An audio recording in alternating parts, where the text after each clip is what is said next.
Hello dear students, how are you? Students, you are most welcome in this next video. This is the video series of chapter number 4. Today in this video we are going to discuss about the topic some other features of animals. Dear students, in earlier video we have discussed the different bases of the classification of animals, but some features are left. So these features we will discuss in this video. What are these features, dear students? Here cephalization, appendages, digestive system, respiratory system, circulatory system, excretory system, nervous system, skeletal system, sexuality and fertilization. These are 10 features of the animal we are going to discuss in this one. This is very important video because number of the concepts you will use in next part of the chapter. So that is why don't miss and watch till end. Let's discuss here. First we will discuss cephalization. So what is cephalization? Dear students, cephalization. So I want to tell you that any time if you will see the word cephal or cephalization, so means cephalo is the term, it is derived from the head. Okay, so cephalization, it is the formation of head. Formation of head. Cephalization means formation of head. If you will see the bird anywhere, that cephalo or cephalon, it is very popular bird you have studied in 10th class at the time of the different parts of brain. Okay, you have studied in 10th class. So encephalon, that is the part of brain. Okay, but cephalo, it is means head. So cephalo means head and cephalization means formation of head. So you know that in Porifera phylum, because we have the 11 phylum in animals. So in first phylum Porifera, there is no differentiation of the body. So that is why there is no head. Okay, so body looks like this one. I told you earlier, this is the body of animal. So here there is no head, but in some advanced category like platyhelminthes, like Aschelminthes and Annelida. So some animals also of Cnidaria phylum.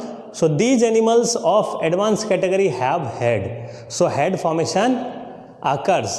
So this is known as the cephalization. Got it? So this is the term. So from Platyhelminthes onwards, head is formed. Got it? Next one is the appendages. Appendages, what does it mean? Appendages, dear students, appendages,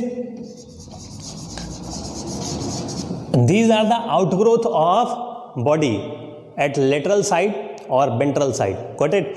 So these are the outgrowth of body at lateral side or ventral side, which helps in locomotion and capturing of the food. So these are the structure or these outgrowth are known as appendages. Just like our appendages means hands and legs. So these are the appendages. So you know in Porifera also there is no means leg or no hand. So in another category, Coelentata have the tentacles but no hand. Okay, so Coelentata have the tentacles. So tentacles are the appendages of the animals of Coelentata phylum. Got it? Next phylum is Platyhelminthes. So Platyhelminthes, in Platyhelminthes there is no appendages, and next phylum is Aschelminthes, also no appendages, and next phylum is means what? Annelida. So in some animals of Annelida phylum there is no appendages, but in some appendages are present, just like Nereis and Heteronereis. So Nereis and Heteronereis, these appendages called the parapodia. So parapodia are found, so like this one, you know, so like this, these are the lateral appendages are formed. So at both the sides these appendages are present. So Hindi में कहा जाता है कान खजूरा. तो कान खजूरा आप लोग देखते हो ना, कान खजूरे में ऐसे ही जो साइड में अपेंडेजेस, साइड में ये लेग्स होते हैं उसके, तो कान खजूरे के जो लेग्स हैं वही क्या हैं? अपेंडेजेस हैं. इसी तरह से नेरीस और हेटेरोनेरीस ये क्या हैं? ये एनिलिडा फाइलम के एनिमल्स हैं. इनमें सेगमेंटेशन, बॉडी सेगमेंटेशन होता है, और ये इनमें क्या होता है? पैरापोडिया होते हैं. Got it? और दूसरे जैसे लेग्स हो गया, ओके, टेंटिकल्स हो गए, So these are the appendages. Got it? So appendages, I think you are understanding it. Next one is the digestive system. Digestive system you know very well. Digestive system is of two types. What? Next one is incomplete and next is complete. So these are two type of digestive system, incomplete and complete. Incomplete digestive system, dear students, there is only the mouth, anus is absent. There is one opening of the alimentary canal, so which works as mouth and anus also. So that is why this is the incomplete digestive system. We have also discussed in earlier video. So it is found in platyhelminthes. Platyhelminthes. So in platyhelminths, this incomplete digestive system is found, but all advanced categories, just like Annelida, Arthropoda, Echinodermata, and another one Chordata. So these all have the complete digestive system. Got it? So this is the digestive system. Next one is the respiratory system, dear students. In respiratory system,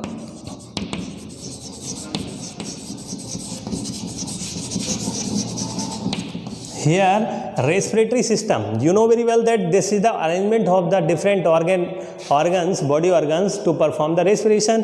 The system is known as the respiratory system. But अब एक बात आप यहाँ पर समझ लीजिए कि respiration अलग अलग ऑर्गन के थ्रू जब अलग अलग इंडिविजुअल में होता है तो इसको हम लोग अलग अलग नाम भी देते हैं. जैसे अगर हमारा रेस्पिरेशन किसी एनिमल में होता है बॉडी सरफेस से, सो बॉडी सरफेस से अगर हो रहा है रेस्पिरेशन तो इसको क्या कहेंगे? इसको कहेंगे हम लोग surface respiration. Surface respiration. Got it? अगर उसमें हो रहा है किससे? गिल से हो रहा है. तो अगर गिल से हो रहा है तो इसको हम लोग क्या कहेंगे? Brachial respiration. Got it? अगर इसमें हो रहा है किससे? अगर हो रहा है ट्रैकिया से हो रहा है तो इसको हम लोग कहेंगे ट्रैकियल रेस्पिरेशन.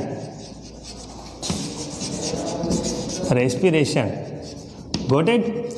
अगर लंग्स के थ्रू हो रहा है तो इसको हम लोग कहेंगे पल्मोनरी रेस्पिरेशन.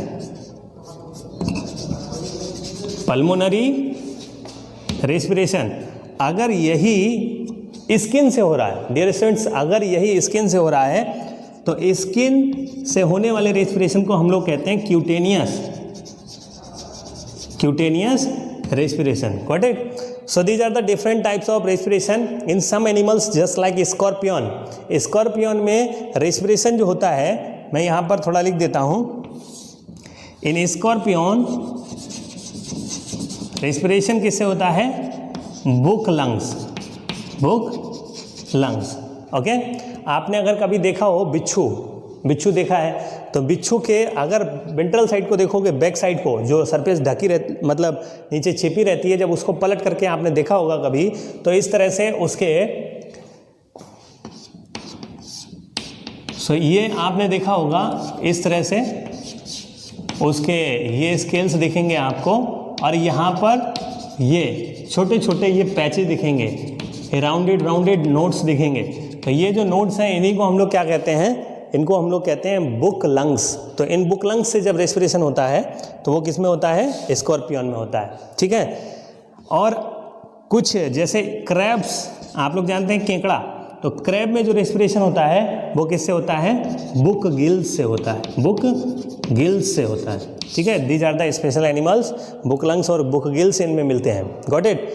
सो डियर स्टूडेंट्स, बॉडी सरफेस से रेस्पिरेशन किस में होता है? जैसे आप लोग जानते हो सिलेंट्रेट्स, जो सिलेंट्रेटा ग्रुप के एनिमल्स हैं, जैसे हाइड्रा हो गया, फाइसेलिया हो गया, जेलीफिश, ये डिफरेंट टाइप के जो एनिमल्स हैं जिनको निडेरियंस कहते हैं, निडेरिया या सिलेंट्रेटा एक ही बात है. तो उस फाइलम के निडेरिया या सिलेंट्रेटा फाइलम के जो एनिमल्स हैं उनमें बॉडी सरफेस से रेस्पिरेशन होता है. अब गिल्स जो हैं, गिल्स किस में पाए जाते हैं? जैसे आप लोगों ने देखा होगा फिशेज में गिल्स होते हैं. मोलस्का जो होते हैं, मोलस्का यानी मोलस्कन्स जिसको कहते हैं, जैसे पाइला हो गया, स्नेल हो गया, ये सब जो वाटर में रहने वाले स्नेल्स होते हैं, इनमें गिल्स से रेस्पिरेशन होते हैं. ठीक है. इसी तरह से यहाँ पर ट्रैकिया इंसेक्ट में रेस्पिरेशन, जितने भी इंसेक्ट आप लोग देखते हैं उन इंसेक्ट में रेस्पिरेशन किससे होता है? ट्रैकिया से, क्योंकि इसको हम ट्यूबुलर रेस्पिरेशन भी कहते हैं। ये एक ट्यूब लाइक, जैसे यहाँ पर क्या है, ये इंसेक्ट की बॉडी है, जैसे आपने कॉकरोच में देखा होगा, ये इंसेक्ट की बॉडी है, लेटरल साइड में ये छेद होते हैं, तो ये छेद, ये ट्यूब लाइक स्ट्रक्चर से इस तरह से एयर पास होती है, डिफ्यूजन प्रोसेस होता है, तो इसको हम ट्यूबुलर रेस्पिरेशन भी कहते हैं। नेक्स्ट, लंग्स से रेस्पिरेशन आप लोग जानते हैं, जितने भी मैमल्स हैं, जितने भी रेप्टाइल्स हैं, उन सब में और बर्ड्स में किससे होता है? लंग्स से रेस्पिरेशन होता है। तो जिनमें लंग्स से रेस्पिरेशन होता है उसको हम लोग पल्मोनरी रेस्पिरेशन कहते हैं। स्किन में जैसे अर्थवॉर्म हो गया, लीच हो गया, तो इनमें स्किन से रेस्पिरेशन होता है, इसीलिए इसको हम क्यूटेनियस रेस्पिरेशन कहते हैं। What it? तो ये तो हो गया हमारा रेस्पिरेशन। तो देखिए, अब इस रेस्पिरेशन हम लोग डिस्कस कर चुके हैं, बात करते हैं सर्कुलेटरी सिस्टम की। तो यहाँ पर circulatory system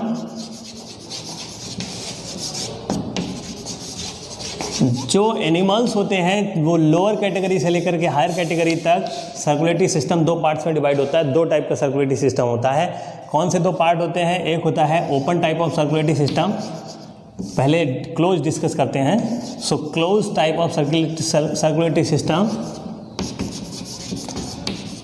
and next one होता है ओपन टाइप। ओपन टाइप क्या होता है? ये क्लोज टाइप और ओपन टाइप।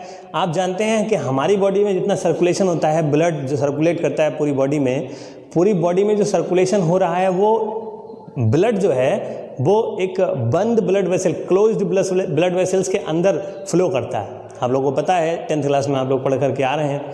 डिफरेंट टाइप की ब्लड वेसल्स होती हैं, आर्टरी और वेन्स होती हैं, और जो आपकी कैपिलरीज होती हैं उनके अंदर ब्लड फ्लो करता है। तो जब ब्लड क्लोज्ड वेसल के अंदर फ्लो करता है तो इस टाइप के ब्लड वेस्कुलर सिस्टम को हम लोग क्या कहते हैं? Close type of blood vascular system. अब ये कहाँ कहाँ होता है? ये अर्थवॉर्म में होता है, मतलब एनिलिडा से शुरू हो जाता है, ठीक है, लेकिन आर्थ्रोपोडा में नहीं होता है। आर्थ्रोपोडा में open type of circulatory system होता है, ठीक है। फिर इसके बाद कुछ लिविंग बीइंग जो हैं वो मोलस्का के, उनमें होता है क्लोज टाइप और कुछ में ओपन टाइप होता है। इसी तरह से इकाइनोडर्मेटा जो होता है उसमें क्लोज टाइप होता है। और फाइनली जितने भी कॉर्डेट्स होते हैं, जैसे मैमल हो गए, बर्ड्स हो गए, ठीक है, रेप्टाइल्स हो गए, इसी तरह से जो फिशेस हो गई, तो इन सब में क्या होता है? Close type blood vascular system होता है। अब बात करते हैं open type of blood vascular system क्या होता है। देखिए, यहाँ पर open type of blood vascular system में कोई भी ब्लड वेसल नहीं होती है, यानी ब्लड जो फ्लो करता है वो डायरेक्टली पूरे जो बॉडी ऑर्गन होते हैं वो एक स्पेस के अंदर रहते हैं और पूरे स्पेस में ब्लड भरा रहता है, ठीक है। Means all the body organs bath inside the blood और bath in blood. So these type of blood vascular systems are known as what? Open type of blood vascular system. इनमें होता क्या है कि ब्लड को पंप करने के लिए हार्ट नहीं होते, बल्कि छोटे छोटे चैम्बर होते हैं, छोटे छोटे इस तरह से चैम्बर होते हैं, तो इनको हम लोग साइनसेस कहते हैं। ये साइनस होते हैं। तो साइनसेस क्या करते हैं? ब्लड को पंप करके रिसीव करते हैं। यहाँ से मान लीजिए ये रिसीव कर रहा है और इधर ये ब्लड को बाहर निकाल दे रहा है, ठीक है। तो ये साइनसेस होते हैं जो ब्लड को एक जगह से दूसरी जगह डिस्प्लेस करने का काम करते हैं। तो ये तो हो गया आपका open type of blood vascular system. कहाँ कहाँ मिलता है? इंसेक्ट्स में, यानी कि आर्थ्रोपोडा के मोस्टली एनिमल्स जो हैं उनमें open type of blood vascular system होता है। और कुछ मोलस्क जो होते हैं, यानी मोलस्का फाइलम के एनिमल, उनमें भी ये होता है। अब बात ये करते हैं कि भाई ये तो ब्लड वेस्कुलर सिस्टम तो हो गया, लेकिन कुछ जो लिविंग बीइंग ऐसे होते हैं जिनमें ब्लड जो होता है वो कलरलेस होता है, ठीक है। तो यहाँ पर ब्लड कलरलेस जो होता है और कैसा होता है? रेड। दो टाइप का ब्लड मिलता है एनिमल में। वैसे ब्लू मिलता है, ब्लू किस में मिलता है? ऑक्टोपस में। तो ऑक्टोपस में ब्लू मिलता है, लेकिन मेनली कलरलेस और रेड दो टाइप का ब्लड मिलता है। तो कलरलेस ब्लड में जो ब्लड पिगमेंट होता है, आप लोग जानते हैं कि हमारे ब्लड में जो ब्लड पिगमेंट होता है वो हीमोग्लोबिन होता है, उसकी वजह से ब्लड रेड होता है। तो यहाँ पर जो रेड ब्लड होता है वो किसकी वजह से होता है? हीमोग्लोबिन। सो हीमोग्लोबिन की प्रेजेंस की वजह से ब्लड रेड होता है। लेकिन जो ब्लड है, ब्लड कलरलेस कब होता है? जब इसमें पिगमेंट होता है हीमोसाइनिन। हीमोसाइनिन, तो हीमोसाइनिन जब प्रेजेंट होता है, जिसमें जो यहाँ पर मेटालिक आयन क्या होता है? यहाँ पर मेटालिक आयन और सेंट्रल मेटल आयन जो होता है हीमोग्लोबिन का, यानी केमिकल कंस्टिट्यूएंट जो होता है, मेटालिक कंस्टिट्यूएंट वो कौन सा होता है हीमोग्लोबिन में? आयरन। लेकिन यहाँ पर क्या होता है? कॉपर। तो कॉपर यहाँ पर मेटालिक कंस्टिट्यूएंट होता है किसका, हीमोसाइनिन का, इसीलिए ब्लड का कलर कैसा होता है, कलरलेस होता है। Got it. जैसे आप लोग कॉकरोच में देखा होगा, आपने जितने भी इंसेक्ट होते हैं इनमें ब्लड कलरलेस होता है, लेकिन जैसे आप लोग मैमल्स में देख लीजिए, बर्ड्स में देख लीजिए, रेप्टाइल्स में देख लीजिए, उनमें ब्लड कैसा होता है, रेड होता है। Got it. Next one is excretory system. अब एक्सक्रीटरी सिस्टम क्या होता है, आप लोग पढ़ के आ रहे हो 10th क्लास में एक्सक्रीटरी सिस्टम। तो एक्सक्रीटरी सिस्टम क्या होता है ये तो आप लोग जानते हैं, लेकिन यहाँ पर हम लोग किस एस्पेक्ट में बात कर रहे हैं, यहाँ पर एक्सक्रीटरी सिस्टम जो डिफरेंट तरीके से होता है, मतलब एक्सक्रीटरी ऑर्गन अलग अलग होते हैं, क्योंकि बहुत सारे एनिमल्स ऐसे होते हैं जिनमें सरफेस, बॉडी सरफेस काम करती है किसका, रेस्पिरेटरी ऑर्गन का, बॉडी सरफेस काम करती है रेस्पिरेटरी ऑर्गन का, और जो है क्या काम करते हैं, जैसे रिनेट सेल लिख दे रहा हूँ यहाँ पर, renette cells, flame cells, flame cells, and यहाँ पर जो रेस्पिरेटरी ऑर्गन है वो नेफ्रीडिया है, और लास्ट में किडनी। सो इतने टाइप के रेस्पिरेटरी ऑर्गन होते हैं। Got it.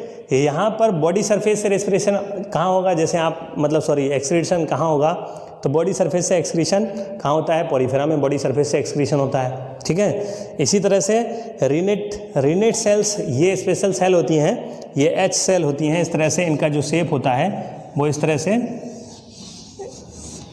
तरह से होता है एच शेप में, इसीलिए इनको हम लोग एच सेल्स भी कहते हैं या रिनेट सेल कहते हैं। ये मेनली कहाँ मिलती हैं, आपके राउंड वॉर्म में, यानी phylum Aschelminthes and phylum Nematoda में रिनेट सेल्स मिलती हैं। ठीक है।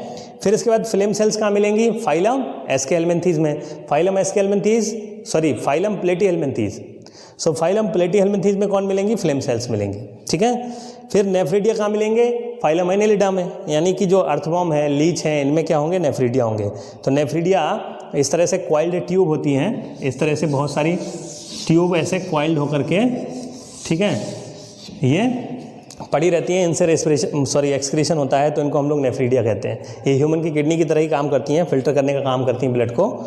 यहाँ पर किडनी जो है वो कहाँ होती है, किडनी आपकी जितने भी आपके जो फिशेस होती हैं, यानी जितने भी आपके कॉर्डेट्स हैं, मेनली कॉर्डेट्स जो आपके फिशेस हो गए, रेप्टाइल्स हो गए, एम्फीबियंस हो गए, ठीक है, इसी तरह से आपके बर्ड्स हो गए, मैमल्स हो गए, सब में जो रेस्पिरेटरी ऑर्गन है वो कौन है, किडनी है। ठीक। तो देखिए स्टूडेंट्स, यहाँ अब ये तो हो गए डिफरेंट टाइप के एक्सक्रीटरी ऑर्गन। ठीक है, ये हो गए सारे एक्सक्रीटरी ऑर्गन्स। ठीक है। लेकिन अभी यहाँ पर एक्सक्रीटरी सबस्टेंस कौन कौन से होते हैं, कौन कौन से एक्सक्रीटरी सबस्टेंस मान लीजिए सिक्रीट होते हैं, ये तो आपको वैसे भी पहले भी बता चुके हैं 10th क्लास में, लेकिन फिर भी अगर आप नहीं जानते हैं तो यहाँ पर देख लीजिए। ये होते हैं अमीनो एसिड, अमोनिया,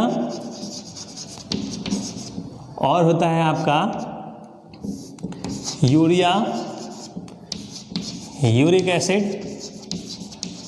ये सब क्या होते हैं, एक्सक्रीटरी सबस्टेंस होते हैं। ठीक है। अमोनिया, अमीनो एसिड, यूरिया और यूरिक एसिड। जो एनिमल्स अमीनो एसिड सिक्रीट करते हैं तो उनको हम नाम देते हैं एक अमीनोटेलिक एनिमल। ठीक है। और इस प्रोसेस को कहते हैं अमीनोटेलिज्म।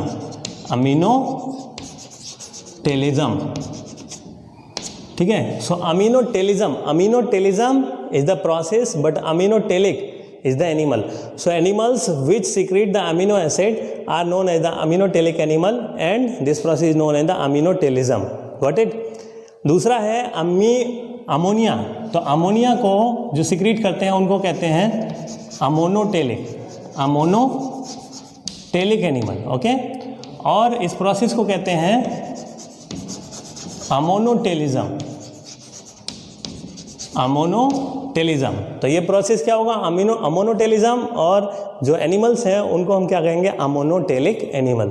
दूसरा है जो यूरिया को सिक्रीट करते हैं उनको हम लोग कहते हैं यूरियोटेलिक एनिमल।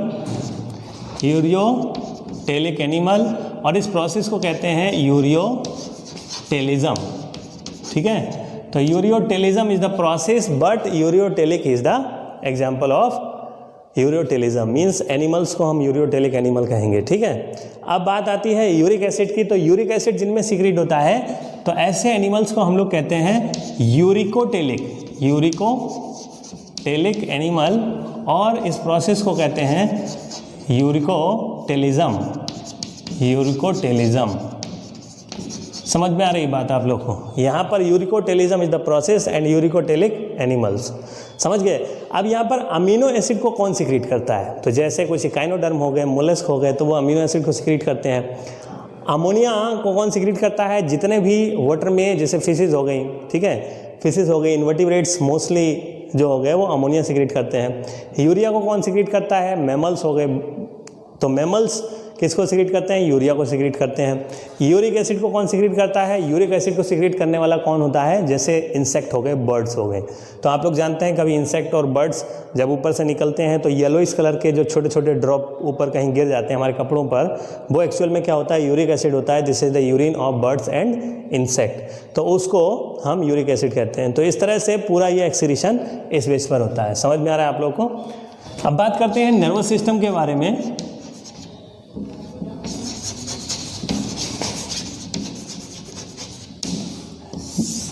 तो स्टूडेंट्स, नर्वस सिस्टम क्या होता है आप लोग जानते हैं, 10th क्लास में पढ़ करके आ रहे हैं। यहाँ पर थोड़ा सा आपको बता देते हैं कि नर्वस सिस्टम जो होता है हमारी बॉडी में, जैसे नर्व्स होती हैं पूरी बॉडी में, तो वैसे ही जितने भी एनिमल्स होते हैं सबकी बॉडी में नर्व्स होती हैं। लेकिन हमारी बॉडी में ब्रेन और स्पाइनल कॉर्ड होता है। यहाँ पर ब्रेन और स्पाइनल कॉर्ड कुछ लिविंग बीइंग में, कुछ एनिमल्स में नहीं होता है, ठीक है। तो ब्रेन का काम कौन करता है? गैंग्लियोनिक नर्वस सिस्टम होता है। गैंग्लियोनिक नर्वस सिस्टम, ये स्पेशल होता है गैंग्लियोनिक नर्वस सिस्टम।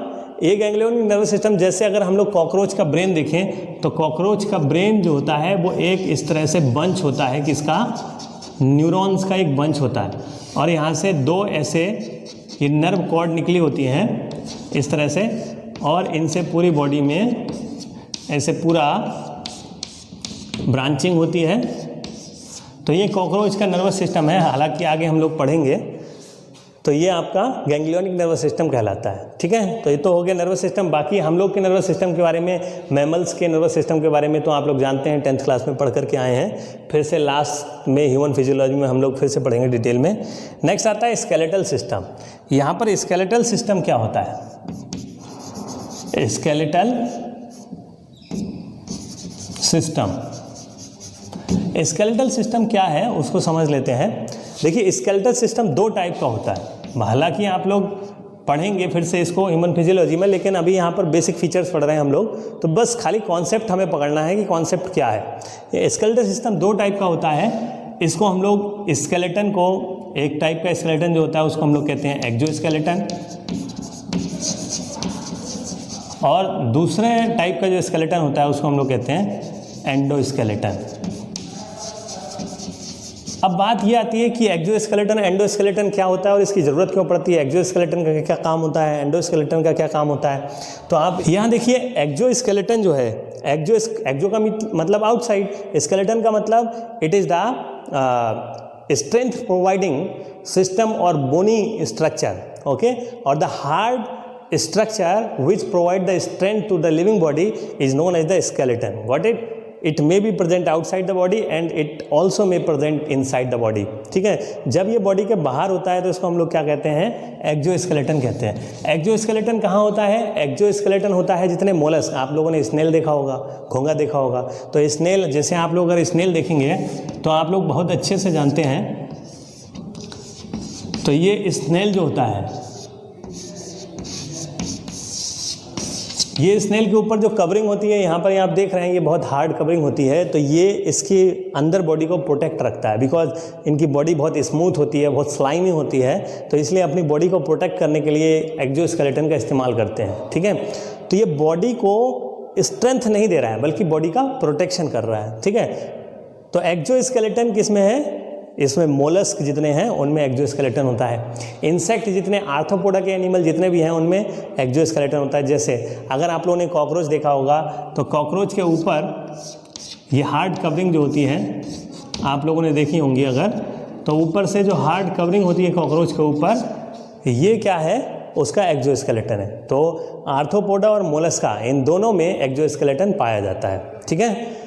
फिर इसके बाद एंडोस्केलेटन की बात करें तो जैसे हमारी बॉडी में अंदर से स्केलेटन है, तो ये वाला स्केलेटन क्या काम करता है, ये वाला स्केलेटन तो प्रोटेक्शन का काम करता है, बाहर से प्रोटेक्ट करता है बॉडी को, ठीक है।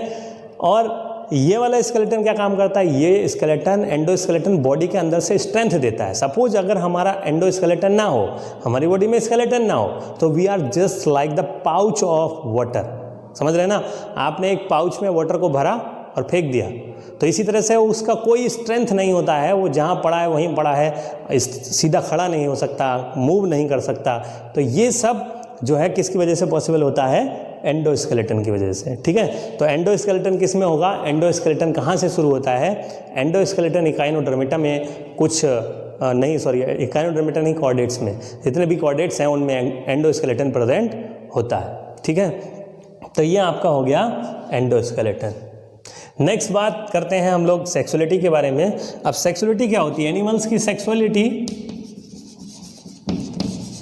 सेक्सुअलिटी एनिमल्स की तो आपको बता दें, बहुत सारे ऐसे एनिमल होते हैं जिनमें मेल और फीमेल दोनों रिप्रोडक्टिव पार्ट पाए जाते हैं। एक ही इंडिविजुअल में दोनों रिप्रोडक्टिव पार्ट जब प्रेजेंट होते हैं तो ऐसे एनिमल्स को हम लोग कहते हैं hermaphrodite. So hermaphrodite are the animals in which both the type of reproductive organs, male and female reproductive organs are found, are known as hermaphrodite. इनको कभी कभी बाइसेक्सुअल भी कहा जाता है, बाइसेक्सुअल। और इनको एक और टर्म देते हैं, यानी कि ऐसे एनिमल की बॉडी को हम लोग मोनोसियस एनिमल कहते हैं, मोनोसियस। तो मोनोसियस एनिमल कहते हैं उसको, मोनोसियस, हर्माफ्रोडाइट या बाइसेक्सुअल, समझ गए ना। जिसमें केवल एक ही रिप्रोडक्टिव ऑर्गन प्रेजेंट हो उसको हम लोग क्या कहते हैं, यूनिसेक्सुअल। और या फिर इनको कहा जाता है क्या, डायोसियस। तो डायोसियस एनिमल और मोनोसियस एनिमल, दो टाइप के एनिमल होते हैं, हर्माफ्रोडाइट, बाइसेक्सुअल या मोनोसियस, एक ही टर्म, एक ही बात है। यूनिसेक्सुअल और डायोसियस एक ही बात है। डायोसियस मोनोसियस इनको नाम क्यों दिए गए हैं और कैसे, मतलब थोड़ा कन्फ्यूजन लगता होगा आपको कि यहाँ पर मोनोसियस जबकि दोनों रिप्रोडक्टिव ऑर्गन प्रेजेंट है तब मोनोसियस टर्म दिया है, यहाँ पर एक रिप्रोडक्टिव ऑर्गन प्रेजेंट है जबकि डायोसियस दिया है। तो बात यहाँ पर रिप्रोडक्टिव ऑर्गन की नहीं है, यहाँ पर बात यह है कि दो गैमीट प्रोड्यूस करने के लिए, यानी फीमेल और मेल गैमीट प्रोड्यूस करने के लिए कितनी लिविंग बॉडी या कितने इंडिविजुअल की ज़रूरत होती है। यहाँ पर एक ही इंडिविजुअल दोनों तरह के मेल और फीमेल गैमीट को प्रोड्यूस कर सकता है, तो इसीलिए उसको टर्म क्या दिया है, एक बॉडी की ज़रूरत है, यानी एक इंडिविजुअल की ज़रूरत है दो गैमीट के फॉर्मेशन के लिए, तो इसीलिए यहाँ पर क्या है, ये मोनोसियस इसको नाम दिया गया है। यहाँ पर डायोसियस क्यों कहा गया, क्योंकि यहाँ पर मेल गैमीट और फीमेल गैमीट दो अलग अलग बॉडी से बनता है, इसीलिए इसको डायोसियस टर्म दिया गया, because there are two bodies are required for the gamete formation. Got it. तो यहाँ पर ये तो होगी सेक्सुअलिटी। अब बात करते हैं कि ये हर्माफ्रोडाइट एनिमल कहाँ मिलेंगे आपको। हर्माफ्रोडाइट एनिमल मिलेंगे आपको कहाँ, फाइलम एनिलिडा में, फाइलम प्लेटीहेल्मिन्थीज में। तो जितने भी टेपवर्म हैं, जैसे टिनिया सोलियम टेपवर्म है वो, तो टेपवर्म में दोनों रिप्रोडक्टिव ऑर्गन प्रेजेंट होते हैं। इसी तरह से एनिलिडा फाइलम में जो अर्थवर्म है, लीच है, इन सब में दोनों रिप्रोडक्टिव ऑर्गन प्रेजेंट होते हैं, male reproductive organ and female reproductive organ. Got it. Unisexual ये आपको कहाँ मिलेंगे, तो ये तो आप जानते हैं, जैसे आपका मैमल हो गए, बर्ड्स हो गए, रेप्टाइल्स हो गए, ये सब यूनिसेक्सुअल ऑर्गेनिज्म है, मीन्स कॉर्डेट्स जितने भी हैं वो सब यूनिसेक्सुअल होते हैं। Got it. अब नेक्स्ट बचा है हमारा फर्टिलाइजेशन। फर्टिलाइजेशन क्या होता है, ये तो आप लोग जानते हैं। फर्टिलाइजेशन, इसमें आप कंफ्यूज मत होना, कभी कभी जेड भी बना सकते हैं आप लोग और एस भी बना सकते हैं, फर्टिलाइजेशन की स्पेलिंग में कंफ्यूज मत होना। तो फर्टिलाइजेशन जो है वो क्या है, it is the fusion of male and female gamete. It is the fusion of male and female gamete known as the fertilisation. ये तो आप लोग जानते हैं, 10th 9th class 8th class से पढ़ते आ रहे हैं। यहाँ पर फर्टिलाइजेशन दो टाइप का होता है, एक होता है एक्सटर्नल फर्टिलाइजेशन,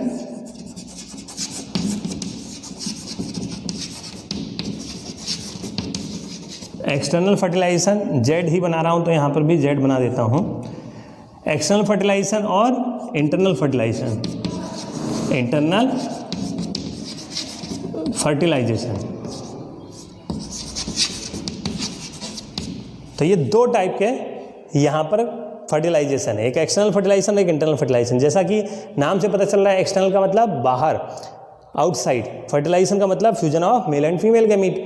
जब किसी एनिमल की बॉडी से बाहर फर्टिलाइजेशन हो, ठीक है, तो फर्टिलाइजेशन जब एनिमल की बॉडी से बाहर होता है, यानी फीमेल बॉडी से बाहर होता है, तब उसको हम लोग क्या कहते हैं, एक्सटर्नल फर्टिलाइजेशन। कहाँ होता है, जैसे जितने भी फिश होती हैं, फिश का मतलब जैसे मोस्टली आपकी बोनी फिशेस जो हैं, तो बोनी फिशेस, और इसी के साथ में अगर हम लोग देखें तो आपका एम्फीबियंस जैसे फ्रॉग हो गए, ठीक है, तो फ्रॉग है, यानी वाटर में रहने वाले जो इन्वर्टिब्रेट्स हैं या वर्टिब्रेट्स हैं, तो आप उनको अगर देखेंगे, फिशेस हो गए, एम्फीबियंस हो गए, ये ऐसे एनिमल हैं जो अपने मेल और फीमेल गैमीट्स को वाटर में छोड़ देते हैं।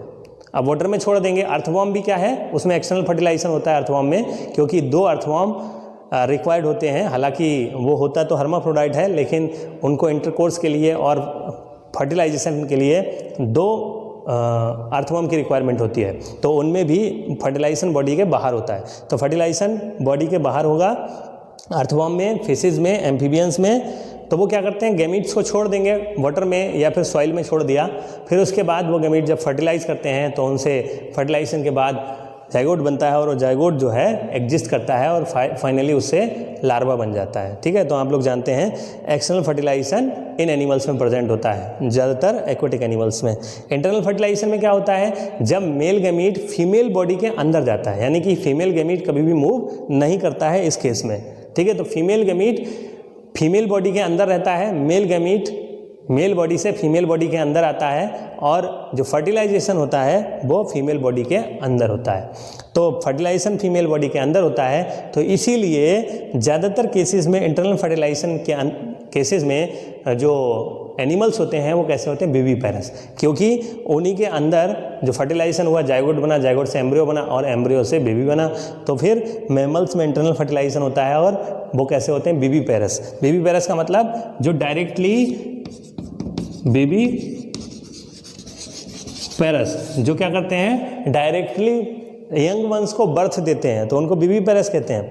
लेकिन इस केसेस में क्या होगा, जो एग बनेगा, तो या फिर इस केसेस में भी जो लिविंग बीइंग होंगे, कुछ एग का फॉर्मेशन, मान लो जाइगोट जो होगा, जाइगोट एग में डेवलप हो जाएगा और वो एग सीक्रेट हो जाएगा बाहर।